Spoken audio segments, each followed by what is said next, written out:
ఎవరు అవునన్నా కాదన్నా ఈసారి వైఎస్ఆర్ కాంగ్రెస్ పార్టీ ఓటమిలో కొంత భాగం జగన్ చెల్లెలు వైఎస్ షర్మిల, అలాగే వివేకానంద రెడ్డి గారి కుమార్తె వైఎస్ సునీత, అలాగే విజయమ్మ గారి పాత్ర కూడా ఎంతో కొంత ఉంది అనటంలో ఎటువంటి డౌట్ లేదు. ఇది వైసీపీ వాళ్ళు ఒప్పుకున్నా ఒప్పుకోకపోయినా, వైఎస్ఆర్ అభిమానులు ఒప్పుకున్నా ఒప్పుకోకపోయినా, ఇది షర్మిలను తెర మీదకు తీసుకురావటం కాంగ్రెస్కి ఏమీ వరక్కపోయినప్పటికీ కూడా జగన్కి అయితే నష్టం చేకూర్చుంది అనే మాట 100% వాస్తవం. అది పూర్తి స్థాయిలో షర్మిల వల్లే ఓడిపోయారా అంటే కాదు. సో ఎంతో కొంత పాత్ర షర్మిలది కూడా ఉంది.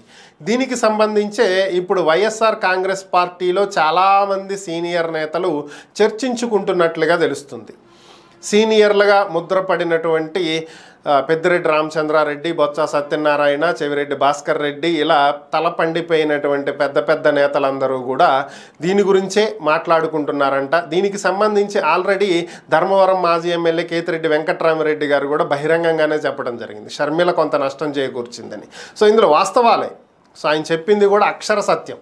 సో మ్యాటర్ ఏంటి అంటే, ఇక్కడ ఈ పెద్దలందరూ మాట్లాడుకుంటున్నటువంటి అంశాలు ఏంటి అంటే, అటు షర్మిలకు ఏదో ఒకటి, ఒక పదవి, ఒక ఎంపీ సీటో, ఒక ఎమ్మెల్యే సీటో, లేదంటే కాంట్రాక్ట్లో, లేదా ఆయన సంపాదించిన దాంట్లో కొంత భాగం ఏదో ఒకటి ఇచ్చుంటే ఆమె సైలెంట్గా ఉండేది కదా.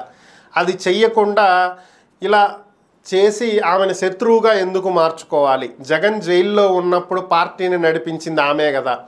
ఆమె లేకపోతే ఆ రోజు పార్టీ పరిస్థితి ఏంటి? అవసరం ఉన్నంత వరకు ఆమెను అడ్డు పెట్టుకుని అధికారంలోకి వచ్చిన తర్వాత ఆమెను పక్కన పెట్టడమే పార్టీకి చేటు చేసింది.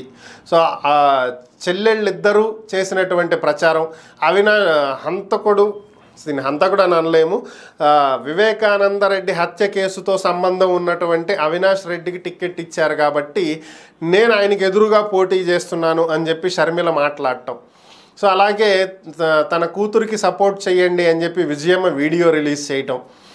సో ఇవన్నీ కూడా జగన్ని ముంచేశాయి. అసలు ఇంత దూరం జగన్ ఎందుకు తెచ్చుకున్నాడు?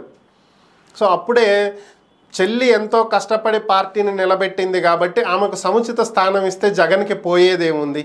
ఒక్కొక్క కుటుంబంలో 2 టికెట్లు ఇచ్చినటువంటి లేరా? బొత్స సత్యనారాయణ కుటుంబంలో ఎంతమందికి ఇచ్చారు? చెవిరెడ్డి భాస్కర్ రెడ్డి కుటుంబంలో ఎంతమందికి ఇచ్చారు? పెద్దిరెడ్డి రామచంద్రారెడ్డి కుటుంబంలో ఎంతమందికి ఇచ్చారు?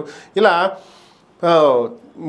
సీనియర్లు, ముఖ్యమైన వాళ్ళు అనుకున్న వాళ్ళకి ఒక్కో కుటుంబంలో 2 టికెట్లు 3 టికెట్లు ఇవ్వంగా లేనిది షర్మిలకి ఇస్తే ఏం పోతుంది? ఈరోజు మనం బెటర్గా ఉండేవాళ్ళం కదా. అది ఇవ్వకుండా జగన్ చేసుకున్నటువంటి తప్పే ఈరోజు ఈ పరిస్థితికి కారణం.